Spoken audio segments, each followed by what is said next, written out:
Good evening, everybody. Thank you for coming along this evening for this presentation. So what we're going to be talking about this evening, bear with me, I just load the slides up. We're going to give a brief overview of adult social care's processes, the assessments, reviews, our eligibility criteria, finances and funding, and where you can find further information. So these are the things that we're going to be looking at this evening. So we'll look in depth in our referrals process, the Care Act eligibility, Care Act assessments, carers assessments, funding, and when you should be contacting Somerset Council, what to do if you're self-funding your care home placement, and where you can find further information.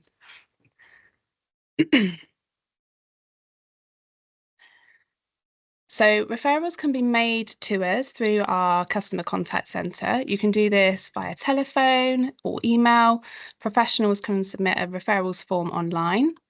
Customer services will then proceed to have a strengths-based discussion to gather the right information. So this means that information will be obtained about what is important for the individual, what their current circumstances are, as well as exploring their abilities, strengths and preferences. The outcome of these discussions will either be a referral to adult social care operational teams for a further conversation, or our customer services team will provide advice about support or solutions that are available within the community or other services that might be applicable.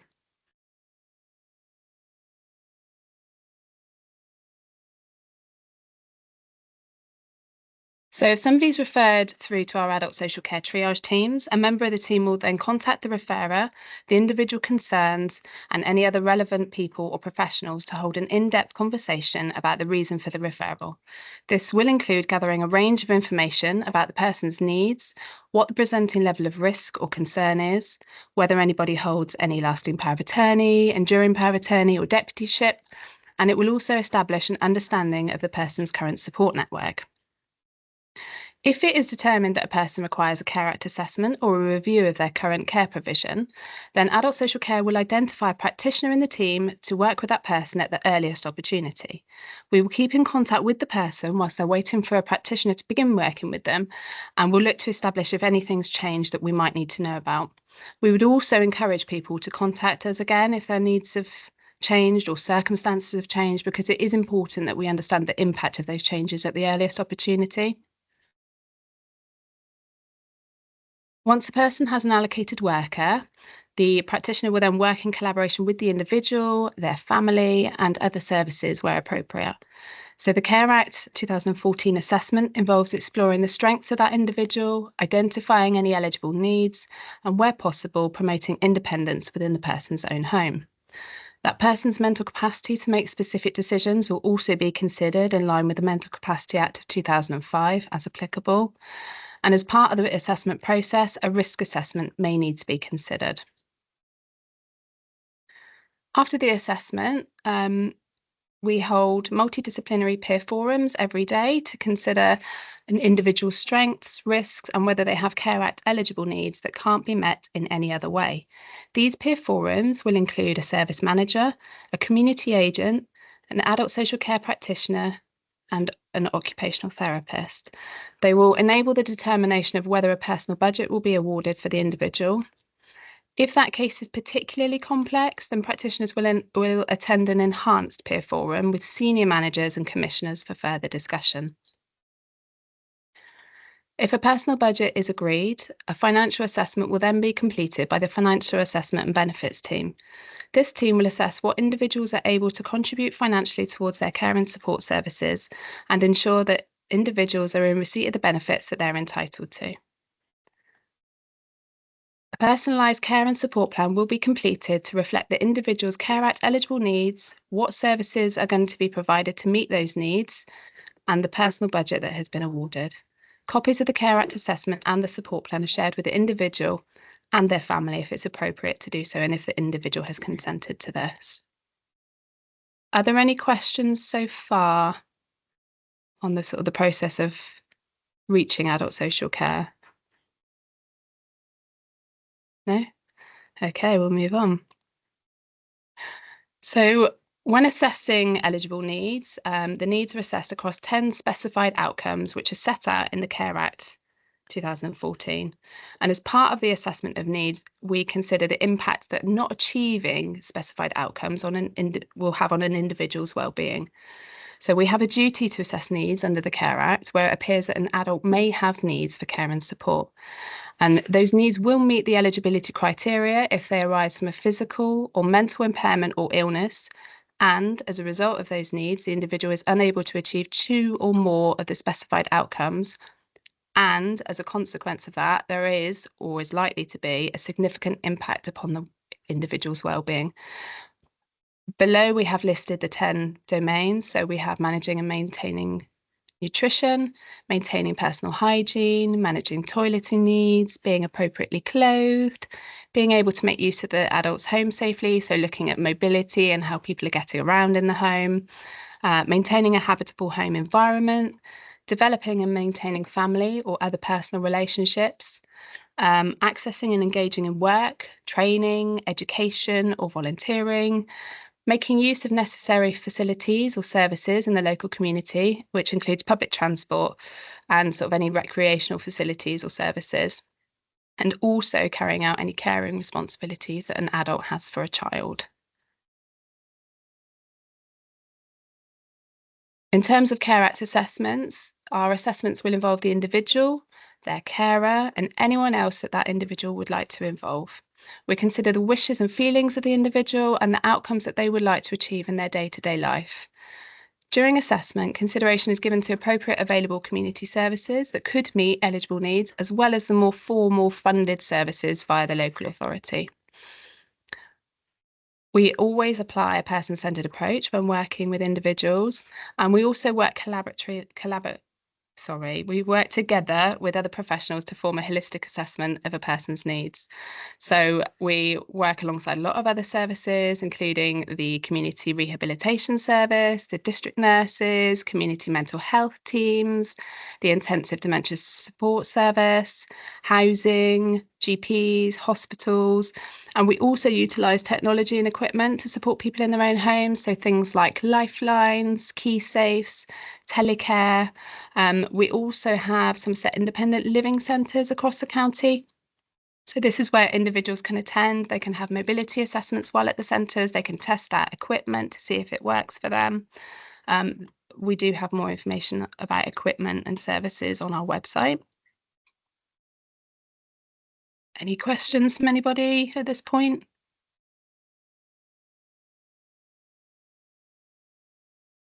Take the deafening silence as a no and move on.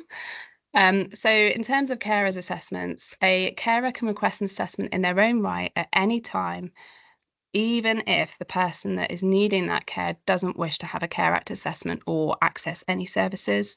So as a council, we do recognise the vital role of unpaid carers. So a carer is anyone including children and adults who provides care to a family member, partner or friend who might need help because of their illness, their frailty, disability, a mental health problem or addiction, and who couldn't cope without this necessary care. The care provided by carers is unpaid. It's estimated that there are around 50,000 unpaid carers in Somerset, and many aren't aware that they're eligible for support. So our duties towards our unpaid carers are underpinned by the Care Act 2014 legislation and the associated statutory guidance. So where it appears to the local authority that a carer may have needs for support, whether that's currently or in the future, a carer's assessment must be offered. So using this national threshold for eligibility for assessment, the vast majority of carers would be eligible for an assessment but might not know that they are entitled to one. Where a carer would have difficulty expressing their needs without support and where there's no one else to help them, advocacy services can be offered to help. And carers can be assessed separately or jointly with the adult that they support, where both parties agree. If there is no agreement on this, then the carer's assessment must be carried out separately. So in terms of meeting the criteria, a carer's needs would meet the eligibility criteria if they arise as a consequence of providing necessary care for an adult, and the effect of that carer's needs is that any of the specified circumstances listed below would apply to the carer, And as a consequence of that, there is or is likely to be a significant impact on the carer's well-being. Um, so the circumstances that are specified in the legislation are the carer's physical or mental health is deteriorating or is at risk of deteriorating, and the carer is unable to achieve any of the following outcomes. So that might be carrying out the caring responsibilities that carer might have for a child, providing care to other people that carer supports, maintaining a habitable home environment in the carer's home, whether or not this is also the home of the adult needing care. So they might live separately, they might live together. Managing and maintaining nutrition, developing and maintaining family or other personal relationships, engaging in work, education, or volunteering, making use of necessary facilities or services in the local community, including recreational facilities and services, and engaging in recreational activities. If a carer is assessed as having eligible needs, they can choose to have a personal budget to meet those needs. These personal budgets are not financially assessed. If the identified service includes personal care for the adult needing care, this cannot be provided via a carer's budget and must be part of the adult needing care's personal budget.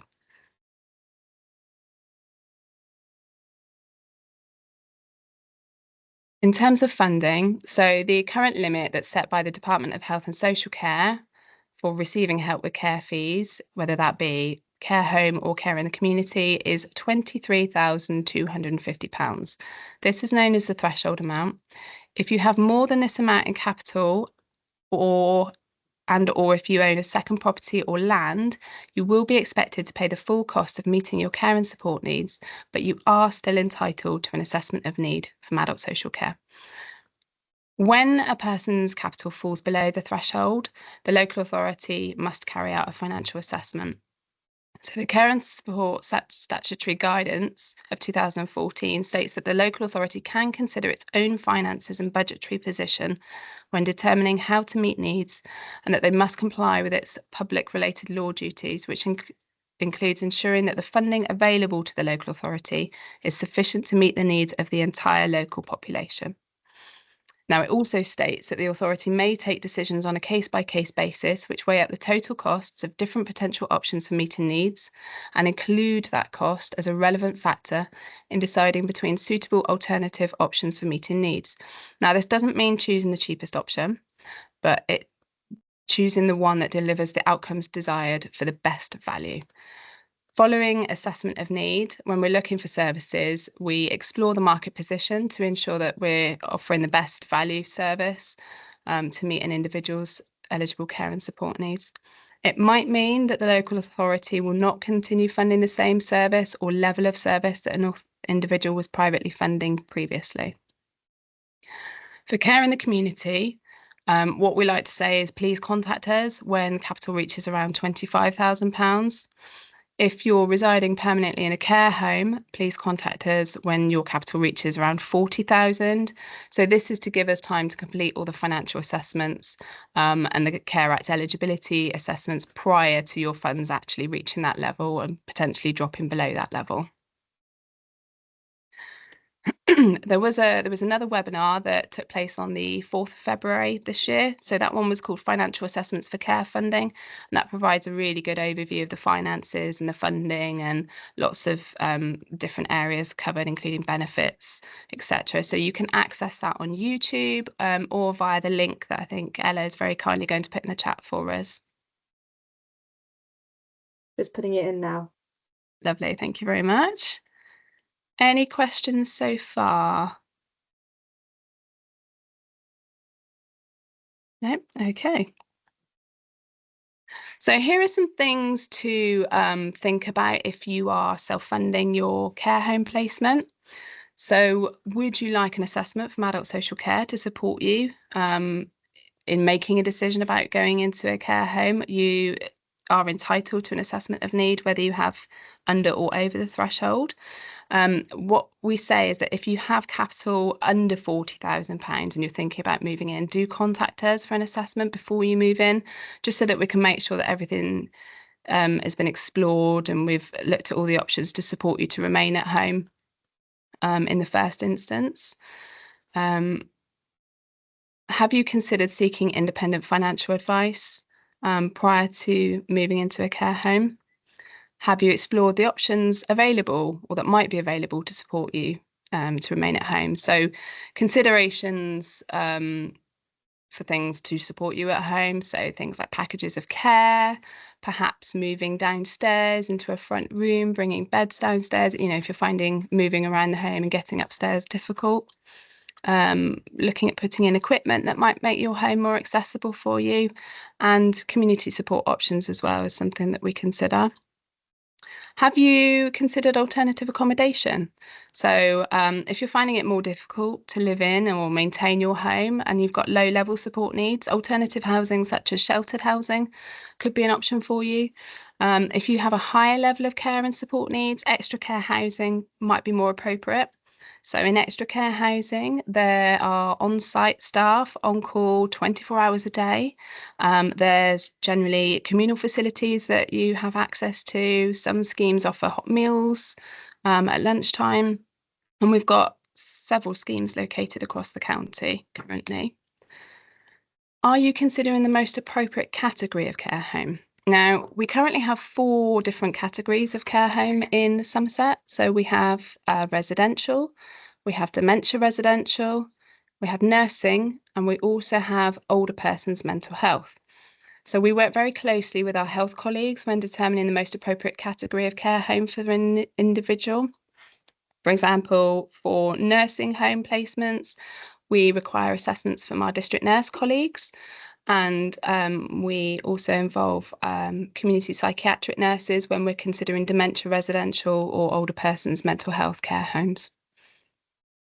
Will the care home accept the local authority rates if or when your capital has depleted to the threshold amount? So when it comes down to that 23,250, is that care home going to accept the local authority rates?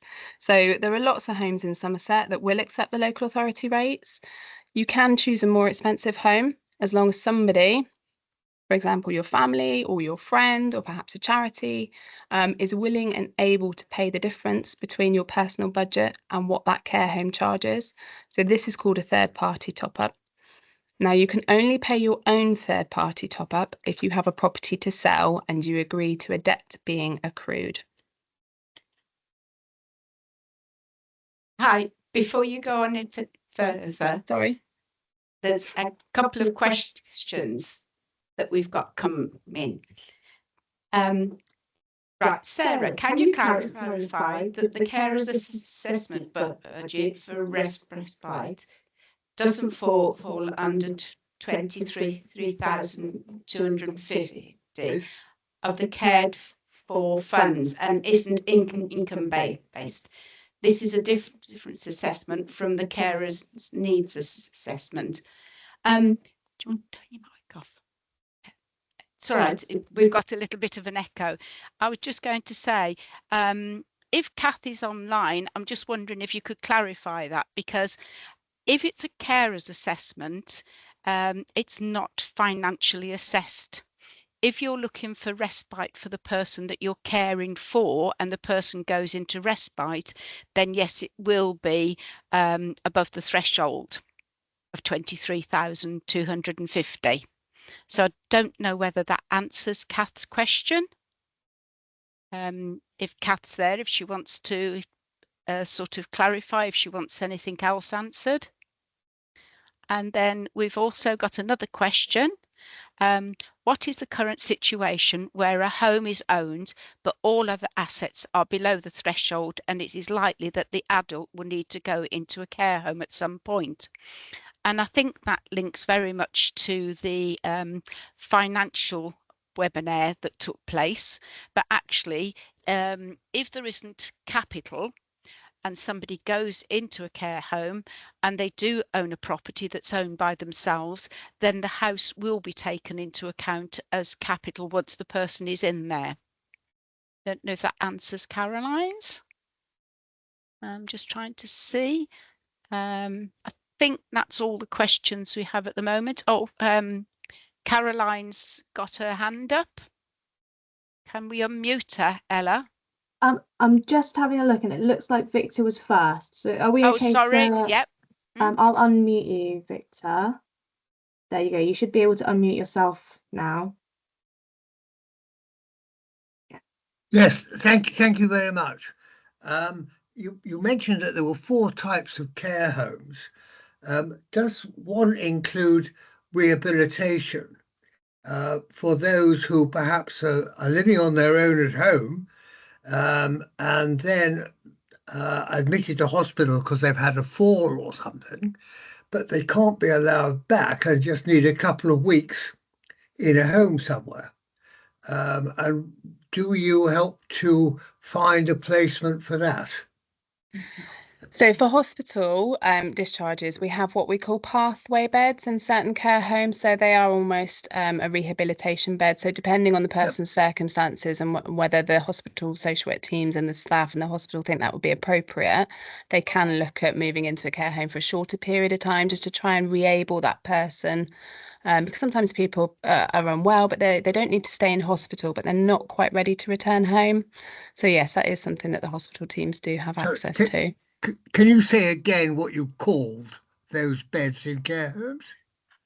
So they're called pathway beds. Pathway beds. Pathway beds, yeah. Now, and I presume, I suppose it's a supplementary question, are all the care homes in Somerset privately run? Yes. Or does the county council run their own?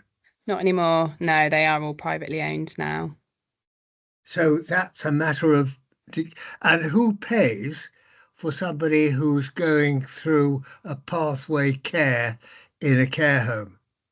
Those, If I it's only perhaps believe, a couple of weeks. are funded by health and the local authority. And I don't believe there's any contribution from the individual for those beds. Thank you. That's very helpful. And how long then can they stay there for? It is a short term, sort of a matter of weeks, really. I think it might be up to, is it 6 weeks, I think. Right. Thank you very much. You're very welcome. Right. Ella, we have Caroline. There we go. I should have allowed you to unmute yourself now, Caroline. Thank you. Yes. Yeah, my question was around it's actually my mother that I care for, whereby we lost dad last year, and so she's still in the house. She's disabled. She is going to need care, and she will need to go into home in our opinion as her children at some point. But she is presenting as being much better and much more able than she actually is, because she's worried that if she goes into a home, what will happen to the house. And she keeps getting told different things. I'm just trying to understand it fully, so that should she need to go into a care home and we couldn't sell the house immediately, or it didn't go through, whatever, what would happen in that scenario? Okay, so does she own, I mean, if she owns the property herself and there's nobody else living in that property, then it is taken into account. Yeah. But what we can offer is what we call a deferred payment agreement. So this is where somebody might have savings under the £23,250. But obviously they've got the property. That property might not sell, or you might choose to rent that property out. You know, you might not necessarily want to sell the property at that time. So you can enter into what we call a deferred payment agreement with the local authority. So it's effectively a loan against the property, obviously if you meet the eligibility criteria for that and for the placement, but there are options available. So what I've linked on the last slide, we have what we call our public information sheets. So there's a whole section, section D is all about care homes and care home funding, and it details the deferred payment agreements and, you know, the costs that are involved in that. There are setup fees. There is an interest rate, I believe, annually on it. So those information sheets will contain a lot more information for you. But there are, you know, there are options. We understand that people can't, you know, magically sell houses as soon as they move in. Just so that I understand it, I will have a look at everything. Is that essentially you could perhaps get help with the funding for the care home needs initially, and then when the house sells, you pay that you Provided, pay that money back. yeah, provided Yeah. the person is eligible for a care Got home you. placement through the local authority. Got you. Okay, that's brilliant. Thank you very much. You're welcome. 65. We've got another question, I think. Yeah. Sue's just doing links in the chat. Yeah, we've got another couple of questions. How much is the local authority allowance per week for an adult in an adult care home? The personal allowance now for somebody going into a care home is £30.65. And then Alison, there's another one. What are the local authority rates that you've just mentioned? That is the rates that the local authority work with the commissioning team, and there are 4 different categories of care homes, and that is a residential home, which is 774, and then we have a nursing home, which is 800, then we have a residential specialist dementia, and that's 825, and then we have nursing, a nursing home for people with dementia, and that's at 1,083.60. So I hope that answers your question, Alison. And I can see we've got one more question. Oh no, we've answered that one, sorry. I will Yeah. just jump in and say, sorry, Sue, about the rates. For those that are in a nursing home or an older person's mental health care home, they are likely to be eligible for funded nursing care from the NHS. So that is paid in addition to the rates that we set. The rates that we set aren't inclusive of that. Thank you. And we've got a hand up as well. Another hand up. We have one in the chat first, if that's all right, Sue. Yeah. So PP yes. asks, I have an 18-year-old with autism that needs help. Will the financial assessment be based on the parents' finances or the 18-year-old themselves? That will be on the 18-year-olds themselves. It won't be on the parents' income or the parents' capital. Thank you, Sue. I'm just going to allow your microphone and your camera. There we go. So, Susan, you should be able to unmute yourself now to ask your question.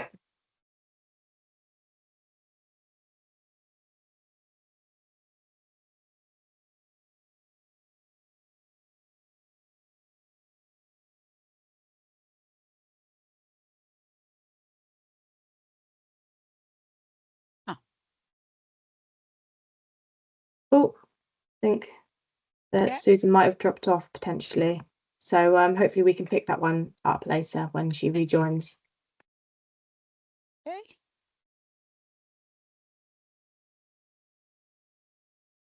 Are there any more questions for either Sarah, myself, whether that be in the chat or in person?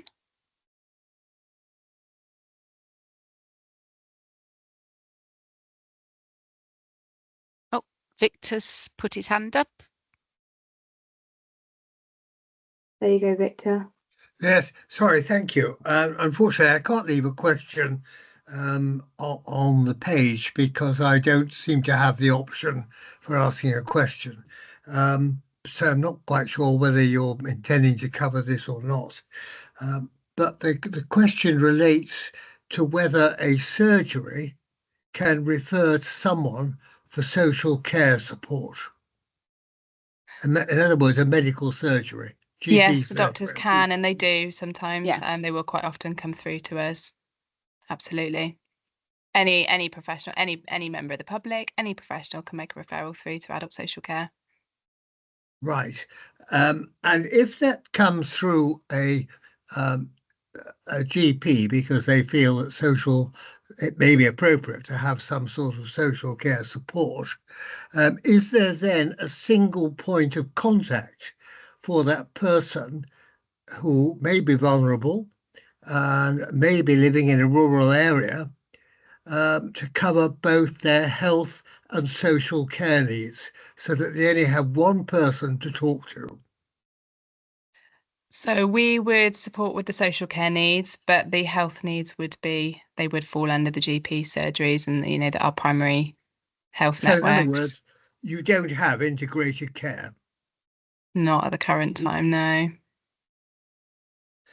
I hope that MK from the Integrated Care Board, who I think's watching, will note that, because more and more counties are now moving towards an integrated care system where the NHS and social services are combined, Mm, particularly for elderly people. yeah, Thank you. you're welcome. So Susan, hopefully you're back again.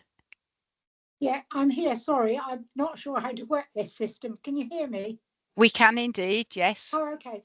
Well, I'm further probably along the line because I have a social worker coming to see us because I requested an assessment for my husband and a carer's assessment for myself because I'm his full-time carer. Now, you don't talk about respite. My problem that I've got coming up is I'm going to be having my knee replacement. And so my husband is going to need some respite care while I'm not here. He's going to need to go in probably for some respite. I mean, I've actually been looking after him now myself for 9 months on my own, basically. And then he's going to need some home care. So I just wondered if you could touch on respite care quickly. Yeah, of course. I I mean, mean, I've got a social worker coming on the 10th of March, so I have brilliant. been listening to these sessions, so they've been useful. Yeah, that's a great start that you've got somebody coming out. We can offer respite to people that are eligible, so that could involve your husband going into a care home for a period of time But I think he whilst you're might having you have up. to And while I'm having me up because I won't be. He can't walk. That's the problem, and his foot's all deformed and everything. He had. yeah, your social worker will be able to assess all of that at the Oh, she assessment, will. so we can, they'll be able to discuss Okay. the respite and the ins and outs of that at the Oh, assessment. okay, that's fine. Yeah. But That's yeah, fine. it is potentially an available option for you. Well, I would think so because for at least 5 weeks, I'm not going to be able to deal with him, and then Yeah. I think I'm going to have some home care for him as well. Yeah. Yeah, that's your social worker will be able to talk about all of that Oh, with you. okay, that's fine. Yes. Okay, thank you very much. You're very welcome. Sorry, I don't know this system. It was Zoom in my day when I was working. It's Thank all you new, very isn't much. it? Yeah, thank you. And we've got 2 more questions. We've got one from Sarah. What would be different with regard to those adults 18 to 25 with SEND and that require social care input on an educational healthcare plan? And I think that's probably, I think you've opened up for perhaps another webinar, because I think there should be another webinar around young people that are going through transitions that are in the age category of 18 to 25. Children's services work closely with preparing for adulthood, and the educational healthcare plan would be looked at alongside any support from social care. So it would depend whether or not the young person has a social care need or whether it's purely an educational need. And I think that really is another webinar because there's such a lot to go into there. It would be really difficult to answer it just on one question like that, because I think, you would need the preparing for adult team and probably children's team and education producing something and bringing it together. So Sarah, thank you for raising that question, and that will give us another opportunity for a webinar. If you've got any other questions, you can sort of come through to ourselves, and then I can point them in the right direction. Then we have Alison. Are there any residential care homes in Somerset for which 774, the weekly rate, is sufficient to cover? Yes, we do. We have a number of care homes across the whole of Somerset with different rates, different ranges. They meet different needs. We also have some homes that only take private residents. So it really does depend on an individual circumstances to what their needs are. and whether the care homes can meet those needs. So I hope that answers that question. Any other questions come through at all? There was an FYI in there from Laura. And so this is actually to Victor directly. So it says some surgeries have care coordinators that can help with what you were talking about, Victor, but not an integrated system as such. So that's just an FYI for you, because I know you can't see the chat.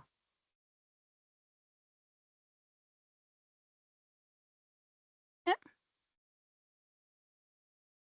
Are there any other questions?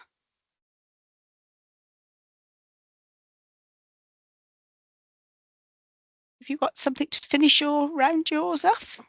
Just wanted to say to everybody, thank you ever so much for attending tonight and joining us on this webinar. It's been really great to have so many of you here and learning more about sort of adult social care and how you can contact us and access us.